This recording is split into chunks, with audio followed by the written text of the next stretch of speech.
সালামু আলাইকুম, কেমন আছেন সবাই? সবাইকে স্বাগত জানাচ্ছি আমার চ্যানেলের আরও একটি নতুন ব্লগে।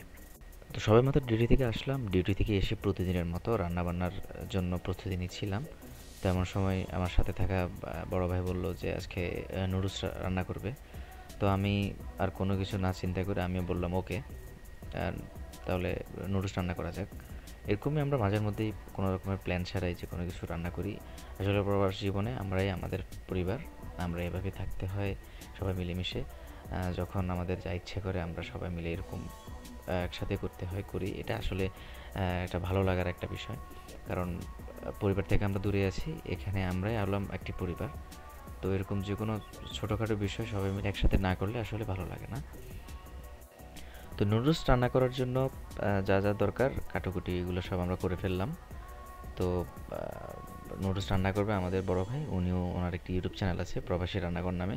উনিও রান্নার পাশাপাশি ওনার ইউটিউবের জন্য ভিডিও করবেন। তো কথা বলতে বলতে আমাদের নুডলস রান্না হয়ে গেল, আমরা অবশ্যই খেতে বসে গেলাম। আশা করি আজকের এই ছোট্ট ব্লগটি আপনাদের সবার ভালো লেগেছে। ভালো লাগলে অবশ্যই চ্যানেলটি সাবস্ক্রাইব করবেন এবং লাইক কমেন্ট করে আমাদের পাশে থাকবেন। ধন্যবাদ।